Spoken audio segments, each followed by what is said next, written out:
Coming up next, it's the Flintstones on Boomerang from Cartoon Network.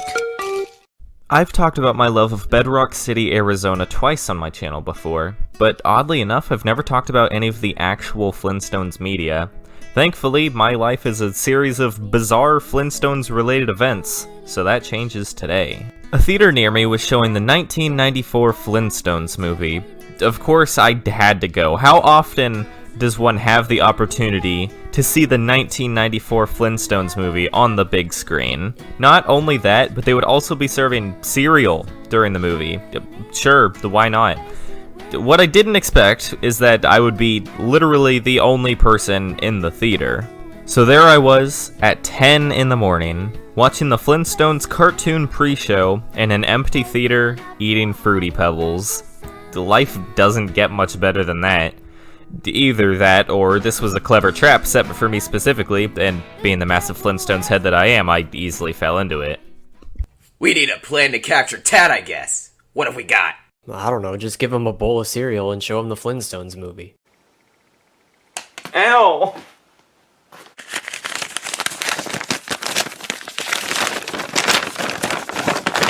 Flintstones movie plus Fruity Pebbles. 10 a.m. real? Well, it says it's real, so... Also worth noting is that before the film, they also played Gertie the Dinosaur, a cartoon from 1914, and apparently the first animation to ever feature a dinosaur. It was amazing, and I highly recommend everyone watches it after this video here. It's actually hilarious. I had never actually seen the Flintstones movie before. Probably shocking, I know, considering what a big Flintstones fan I am. I actually bought the movie not too long ago, but I hadn't really brought myself to watch it. The movie's sitting at a 22 critic score and 24 audience score on Rotten Tomatoes right now, so my expectations were extremely low going in. But you know what? I absolutely loved this movie. It's pretty hard to recommend. I don't know that it's really a great movie, but it is, however, in my eyes, a near-perfect adaptation of the Flintstones. First off, the casting could not have been better. All of these actors look the part, but more importantly, they play the part so well. Watching the movie really feels like the cartoon characters were brought to life more than any other cartoon to live-action adaptation I've seen. They all perfect each of the little mannerisms of each character. It really feels like they created a real-life Fred Flintstone in a lab specifically for this movie, and just named him John Goodman to avoid having their weird cloning experiments found out. This is not the same.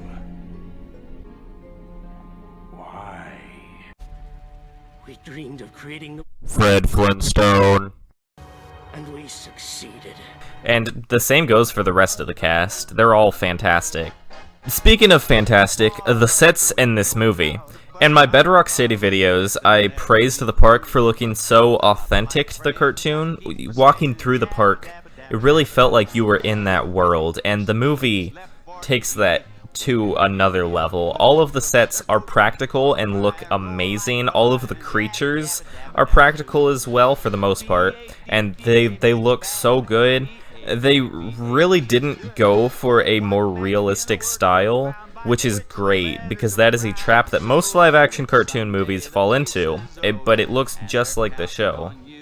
And the people making this movie knew that a big appeal of the Flintstones was seeing all of the cool prehistoric inventions. This movie is so creative with the world and really goes all in on those inventions. That's one of the coolest things about the movie, just like the show.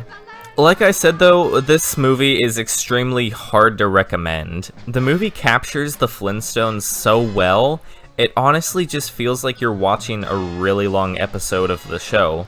So, if you are someone who doesn't care for the Flintstones cartoon, you're most likely going to be bored. There are some actually hilarious moments in this movie, though.